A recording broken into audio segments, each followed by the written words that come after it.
This is The Local Bite with Sunny and Brittany on 2 Triple R. Oh la la la la la la la la la bamba. Oh la la la la la la la la bamba. Oh la la la la la la la. On this week's edition of The Local Bite, we're biting into Stoccata, which is a Western martial arts group situated in Epping. Okay, so we're here with Paul from Stoccata. Hi, Paul. Hi. So why don't you first tell us a little bit about yourself, and then you can tell us a bit about Stoccata. I'm an instructor in English short sword, Scottish small sword, English long sword, English rapier, Highland broadsword. Come on, Paul. I know you specialise in more than just that. We've hit you with the hard questions first. That's right. German medieval sword and buckler, Highland broadsword and targe, English rapier and dagger. And lucky last. English quarterstaff. Okay, Paul, so tell us how you got involved in Western martial arts. Slightly more than 20 years ago now, I think about it. I turned up at Macquarie University to do a PhD in biology.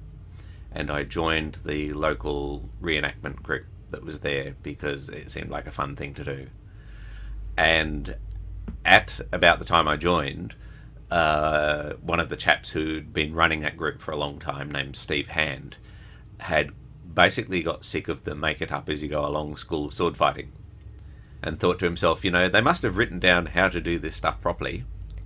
So he went off and researched that actually they did write down how to do this stuff properly, and had got hold of one of these manuals and was just starting to work his way through it. And I just happened to arrive really on the ground floor of that whole movement. And then the internet was starting to happen as well at about that time. So we could find similar people with similar interests all over the world and get access to libraries and museums to get manuscripts that prior to the internet you'd have no way of accessing at all. Okay. And the whole sword fighting thing kind of grew from there. All right. And can you tell us a little bit about Stoccata? Well, Stoccata is a club that was founded by Steve and a couple of other chaps about 15 years ago now, specifically to teach historical swordsmanship. So what's more important to you, the sport aspect of it or the romanticism / historical aspect of it?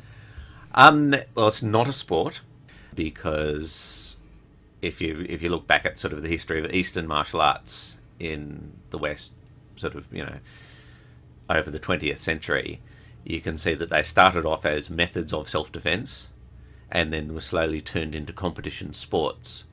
And a lot of the time when you turn it into a competition sport, you come up with a set of rules and people start playing rules to win rather than practice the art in its most practical form. And we're trying specifically to get away from sport fencing and that kind of thing and get it back to what it was when it was a practical form of self-defense. Okay. Before you were talking about the fact that you accessed the original works of what sword fighting is and you use the word they, who are we talking about when you say they wrote about sword fighting? Okay.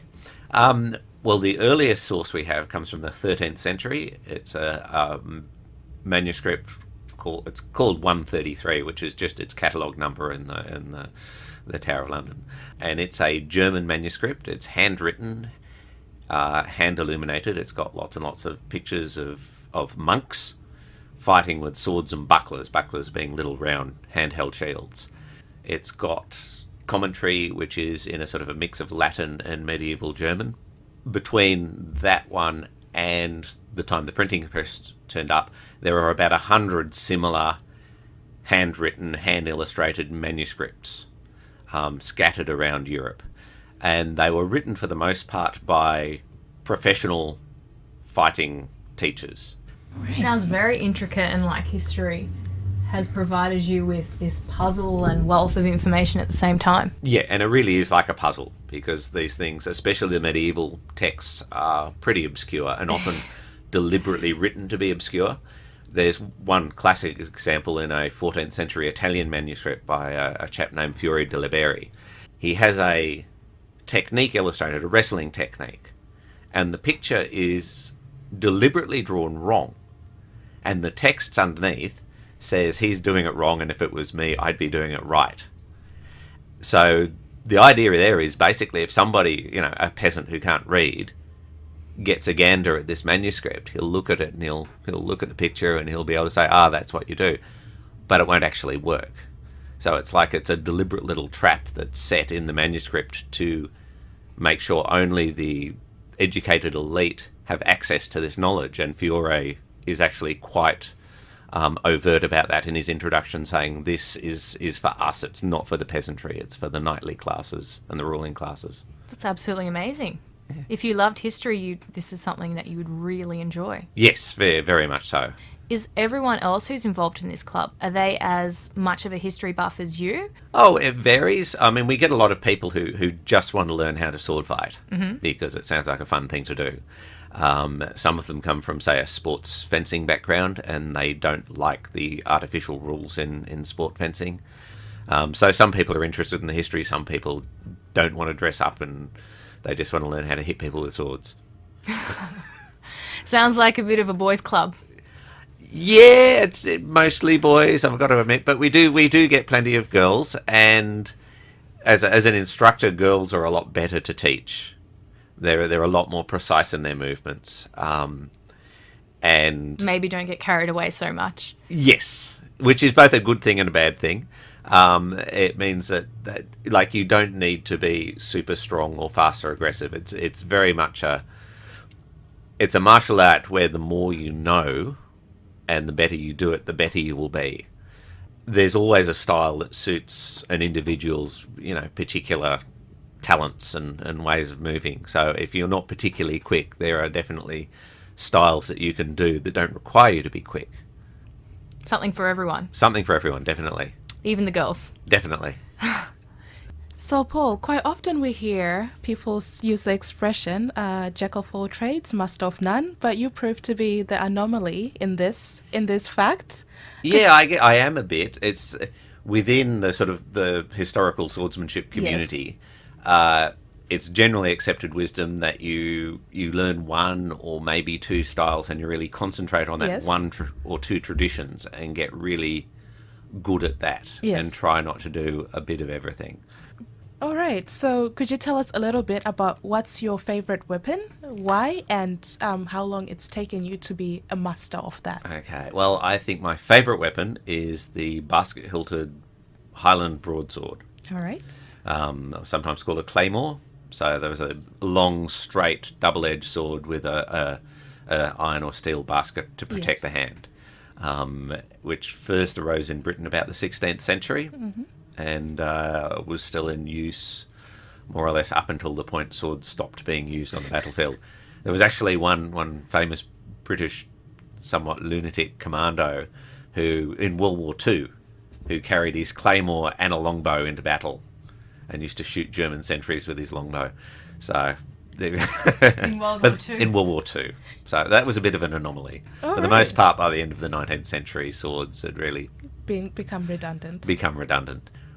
What I've been doing. That's very interesting. Yeah. So if one were to be interested in joining training in the Western martial arts, as you call it, does one need to possess any skills or any prior knowledge? No, absolutely not. In fact, it's people who come from backgrounds, whether it's reenactment or fencing or Eastern martial arts or some other thing that's kind of similar, often have a lot of bad habits that we have to break.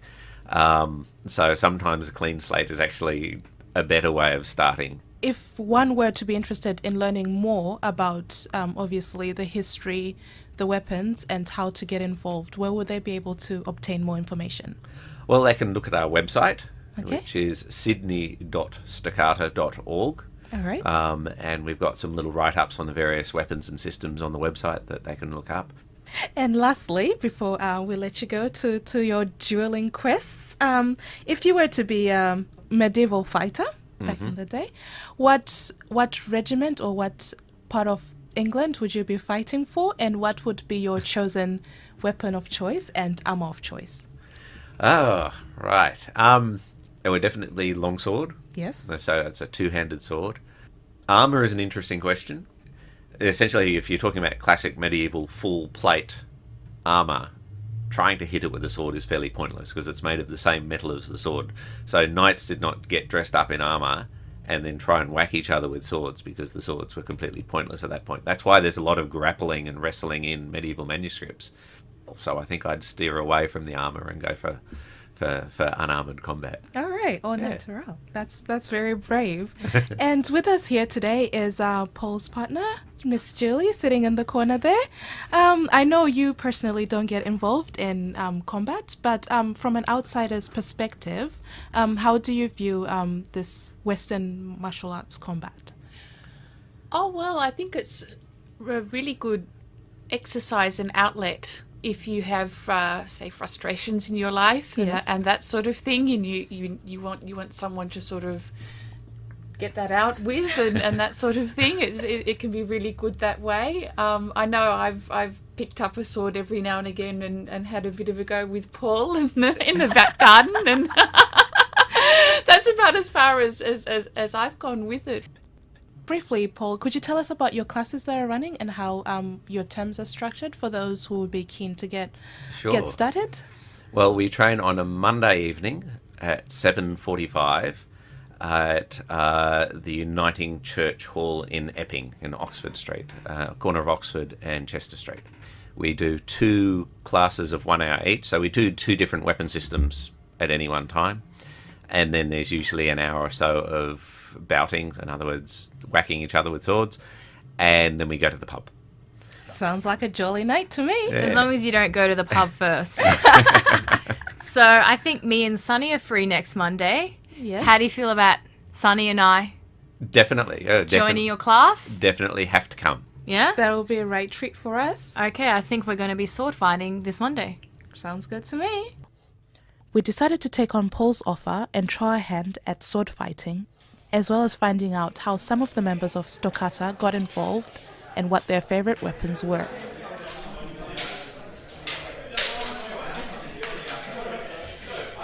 I've always had an interest in martial arts, and I thought this would be quite interesting. Learn something from my own heritage. It seemed like a lot of fun. I guess for me it was more the history side of things. Learning stuff. Your favourite weapon of choice? Longsword. Longsword? Longsword. Bare hands. I don't really know any weapons, but I'd probably say a bow would be my favourite medieval weapon, but short sword more than likely. Do you guys want to do any of this? Yes, please. Right, okay. Quarter to Fedor, the opponent attacks us with the dagger, with the Manjudo or the Fendente dagger stroke. We're just stepping away, picking up with our hand, turning, take the disarm, and I'll do it that way. Okay. So our first remedy of the dagger master is to actually just collect on the wrist with our own hand, turning through, taking with the disarm step. Okay? 5 times each. So how was that for you, Sunny? Well, I have to say those guys really went at it. They didn't treat us like ladies, did they? No, I definitely do remember you telling me how sore you were after that event. It was good. It was really good. At least now we know if any sword-wielding maniac is on the street, we know how to protect ourselves. We're covered We're if that covered. happens. Though I do have to say, when they dressed up in that, what do you call it again? The chainmail. Chainmail, yeah. And they had this entire chainmail suit and the long swords and they're running around the place. I kind of found it scary. It was very, very scary because you couldn't even see any part of their body. Everything was covered. So even though it was a smiley little man inside there, I would be scared as if Goliath was looking down my face. Pretty much. That's exactly what it was. And it was like we spent the entire lesson with these wooden daggers and then the next thing you know, the full-on unbaited swords come out. So, Brittany, for our hungry listeners out there, tell us what we'll be sinking our teeth into next time. We have an episode on the environment coming up. Ooh, tell us a little bit of juicy goss on this. Well, it's not going to be so much gossip as, let's just say, easy ways in which you can get involved in the community and ways in which you can make a difference. But we won't just be droning on, we'll be showing you the fun side of the environment. Ooh, don't give it all away.